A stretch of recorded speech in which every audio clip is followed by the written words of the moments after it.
Shannah Tovah from us to you.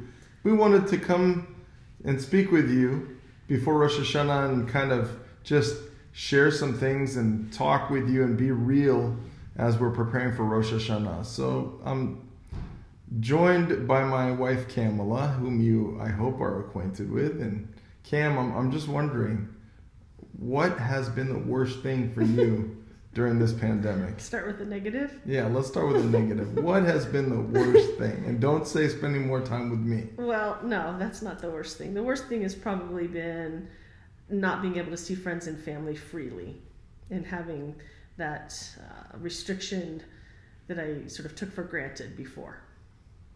How about you?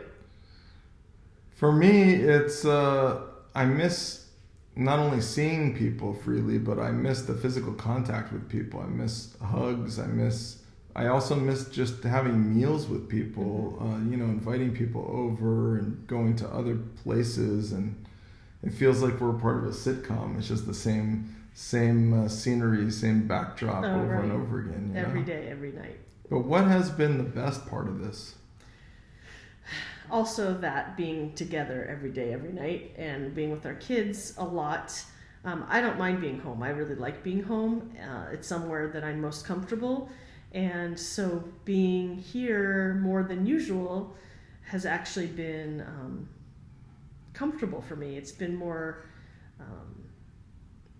so than I expected. And I just think that there's a lot of positive that can be found in that. Absolutely. How about you? Do you feel like it's been a chance to reset because of that?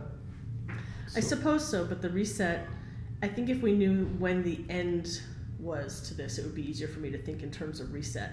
For me, with the unknown as to how long things will be so different, I don't really know how to reset.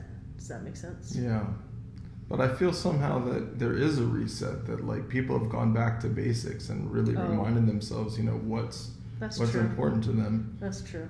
I've baked more bread in the last 6 months than ever before. And that's been part of the best thing for me is the food. Yeah. I miss food. I miss food with other people, but I feel that my wife's cooking is better than anything else. Sure. It's true. It's really true. So that's really been a good thing. Not just your food that you make, but also just us sitting down. We've always tried to have meals together as a family and to instill that in our children and ask them, how's your day? What's going on? But we've really been doing more of that. With sports can't get in the way. Nothing gets in the way.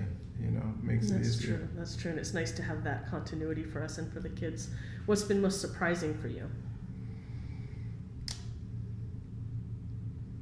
I guess it's the way that things have still managed to go forward, even with the limitations, and that people still remain part of the community, because I see that there are a lot of choices now. You can basically be anywhere in cyberspace, and you don't have to be connected to the people around you. But it's really been surprising in a good way to see how people have chosen to stay connected to the people that are in close proximity, even through cyberspace.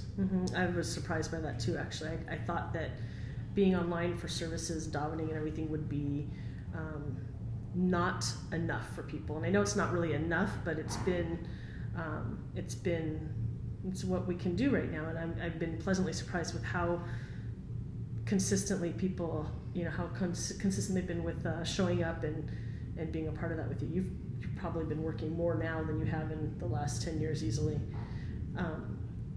The most surprising for me, of course, I always think on a family level first, but has been how seemingly well-adjusted our kids have been during this.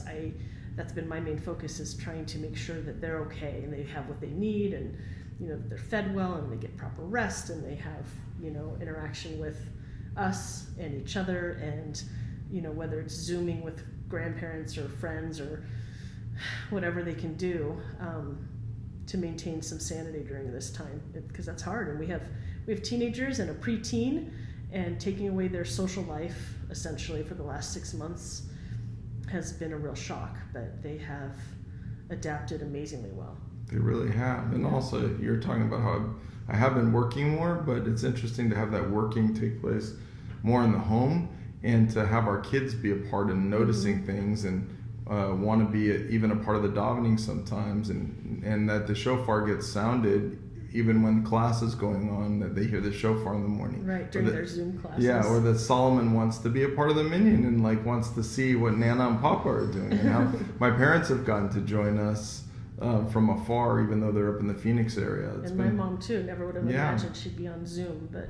That's right. So that's really been surprising and a blessing. So we just want to get beyond it. I know all of you do, and we hope that you will take time to have these discussions and kind of think this through in your own families and just appreciate the blessings that we have. May we have goodness, may we have wholeness and a time for renewal, even as things are still uncertain in our world around us. Shannah Tovah Umtuka, sweet new year to all of you. Shannah Tovah. Take care.